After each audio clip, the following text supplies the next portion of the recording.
Yo, what is up guys, your Cells here bringing you guys a video about my going second Pendulum Magician deck for December of 2018.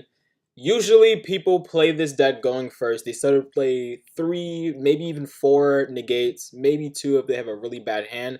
But they try to go first and they try to negate everything as possible, stop their opponent from playing, and then OTK them. But I wanted to build a deck that is going second, but really strong at breaking boards and building boards and OTKing. And this is exactly what I was looking for. And it pretty much worked out to my favor to an extent. I was pretty new to this deck and I did a bit of a misplay. I'm going to show a replay, of course, with this, deck profile. But I just want to say that going second in this deck is not that bad. You have so many really good cards like Dragon Clearwing, 101 to steal like a Gagari or something like that, like a Shizuku, and then they can't activate Ray. You have stuff like Tornado Dragon, get rid of back row. You have Vortex to negate something. You have all your negates. Your negates work going second as well. It's not bad when you're going second. You can still negate stuff and you can still set up a board if you can't OTK them and then, stop them from playing and then OTK them next turn. And you can break their board. They don't really have anything because they use all of their resources to play through your hand traps like Gamma and Impermanence. And you just hit them with the evenly match and then you try to build your board and stuff like that. Then you have like 2 or 3 negates. They can't really play around you. Even one negate might be, pretty devastating because they're left on like 1, 2, maybe 3 cards, and you just cleared their board, and you just negate the one powerful card like an Engage or something like that, and they just lose. So, yeah, this deck is not that different from the standard builds. This is pretty standard of the Abyss Actor, Black Fang. I like 3 Black Fang. I know a lot of people don't play 3; they play like 2 or 1. Chronograph, this is pretty standard. Harmonizing 3 standard. OFX 2, pretty standard. Gamma is a really strong hand trap. These 2 hand traps is the only 2 hand traps that I want to main deck because they don't get hit by Called by the Grave and stuff like that. Just really Called by the Grave. And Gamma's really strong against combo decks.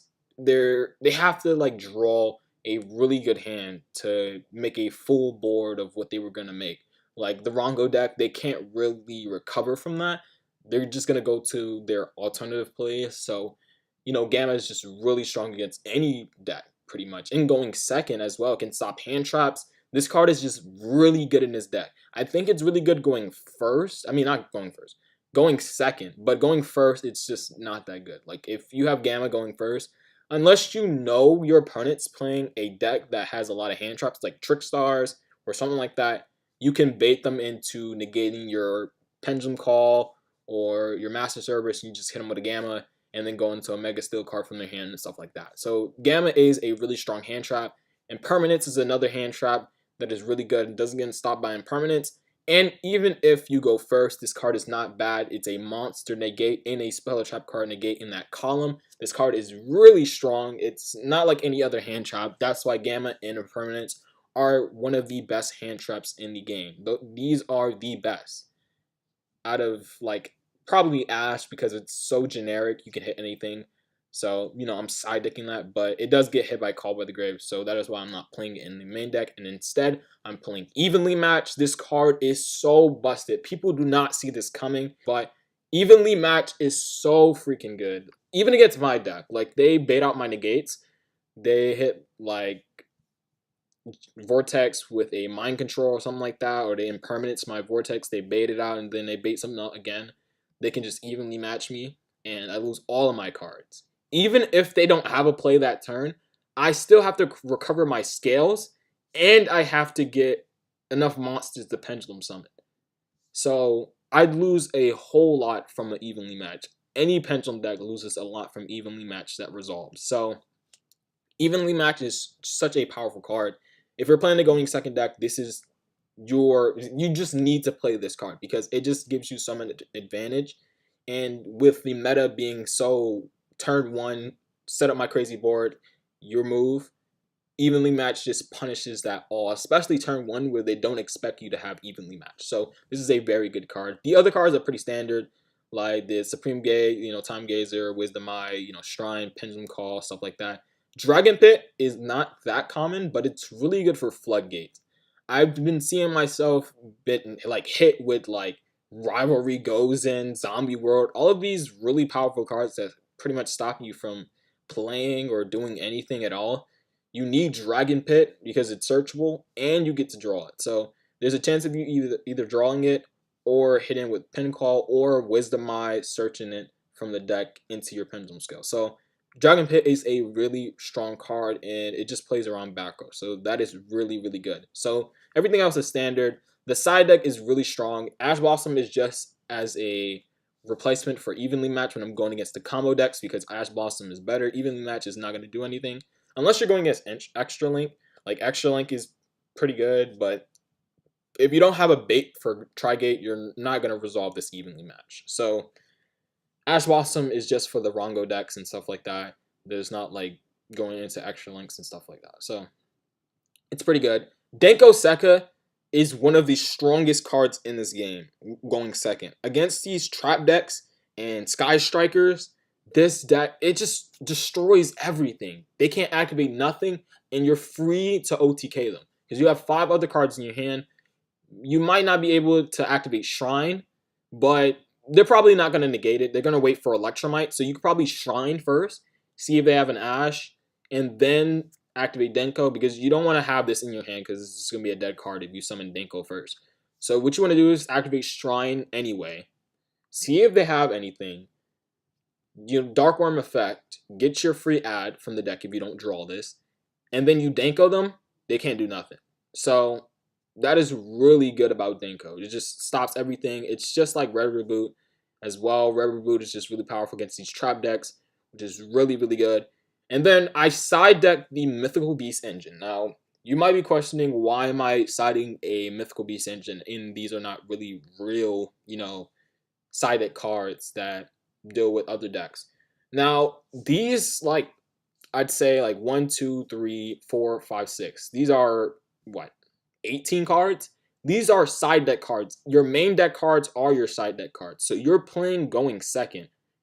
And you're side decking, pretty much main decking your side deck. So it doesn't matter that you have 6 cards that are going first cards, because this is for going first. They're going to make you go first. If they lose to an evenly match and they see a hand trap like Gamma and Impermanence, they're not going to go first. They're not going to go first. They're going to make you go first, and then you set up your board. That is how you bait them, because they think your deck is built to only going second, and they just let you go first. And I think there's a replay where that happens, but I'm not pretty sure. I'm not pretty sure that happens in the replay I'm going to show. But this engine is just really good at going first. So if you know that you have to go against something going first, you can side this in. If you know they're playing something that will side into going second, then you have to side in these, because you're going to have to, play something for going first. So these are really, really good cards. And then the extra deck, it's pretty standard. The only thing that's not standard is Voter Ogre Dragon. Now, this card is really good because when you're going second and you set up a board, you're not going to have anything in hand. Even going first, you're not going to have anything in hand. And this is just another option for a placeholder for Bulbasaur Dragon. I'll probably put that on the screen, but Bulbasaur Dragon is way better than this card. But for now, because it negates spell and trap cards, because you're going first, you don't want to get destroyed by evenly matched. So you want to set up 2 spell and trap card negations. I don't play Vortex in this build. I probably should play Vortex, but Void Ogre Dragon and the Vortex is really good for just all the bait, evenly matched, mind control, impermanence, just to bait out your negates and stuff like that. Widow Anchor, Afterburner. You just need those spell and trap card negations so you can protect your Vortex, because Vortex is your strongest negation. Until we get, Bulbasaur Savage Dragon, then that's probably the strongest because it has 3,000 attack. But until we get that, Void Ogre Dragon is just the replacement. And I probably should put a Naruto in here. I'm not going to change the deck, but if I was to change anything, I'd probably take out the, maybe the Boral. It's either Boral Sword or Supreme King Clearwing. So it's up to you. You can do that if you want to. If you want to take out Naruto, or anything out for Naruto, That is pretty fine. But I'm gonna go on to the replay. It's against a I think he's a UDS champion. I'm gonna bring it up right here. So he's a UDS champion. So this is not against a bad player.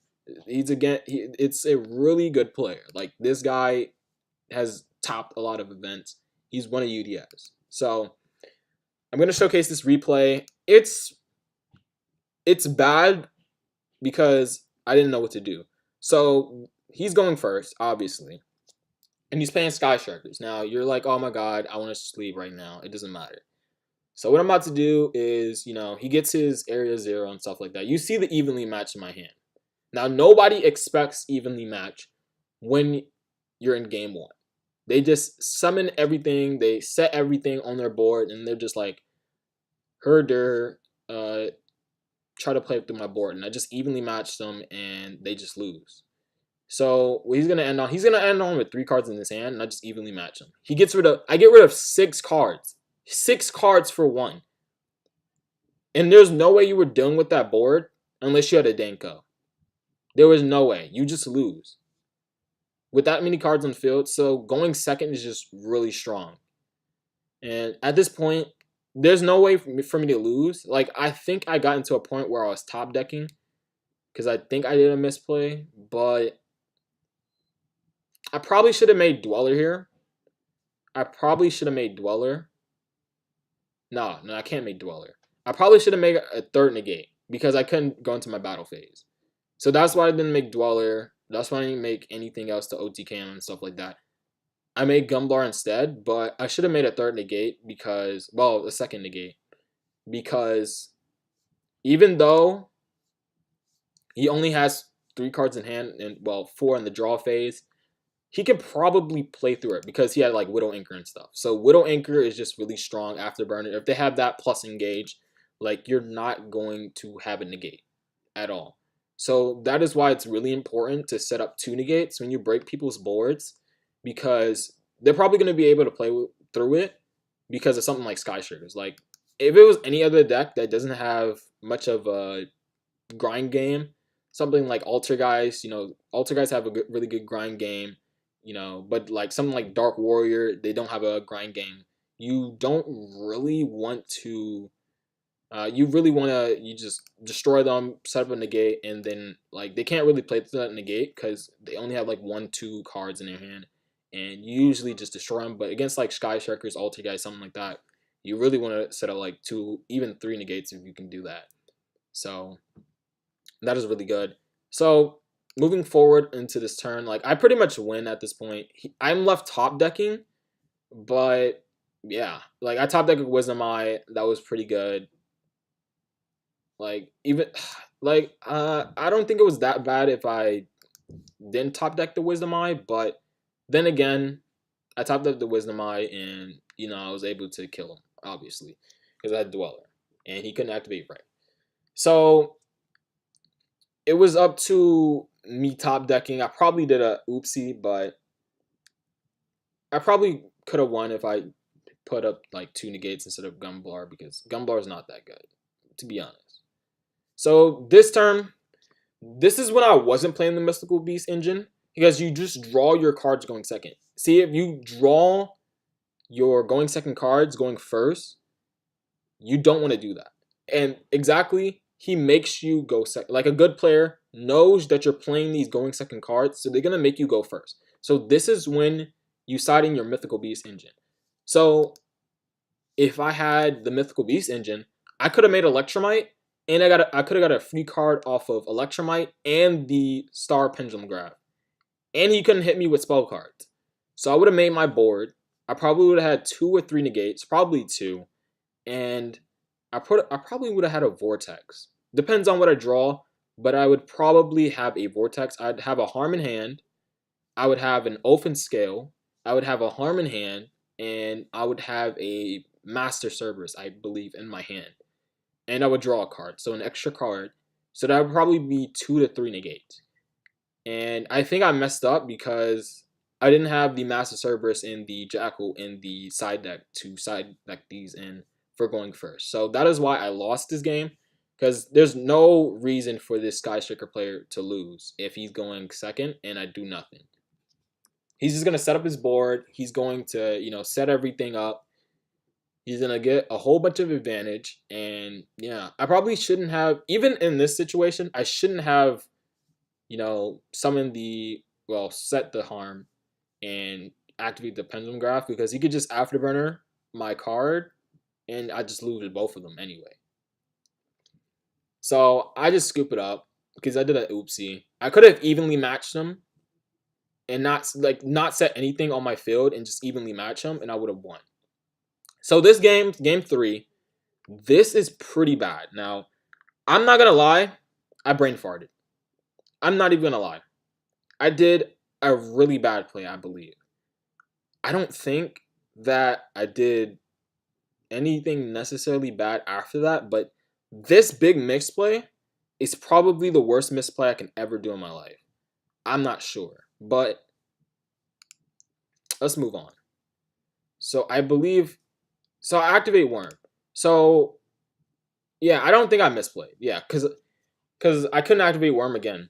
I thought I could have Pendulum called Dark Worm, but he banished my Dark Worm before I could special summon it on the activation of the effect. So I wouldn't have been able to Pendulum Call Dark Worm and do a bunch of crazy shenanigans and stuff like that. So I think I was doing what I could with this hand, and I added, Harmonizing and Oath, obviously.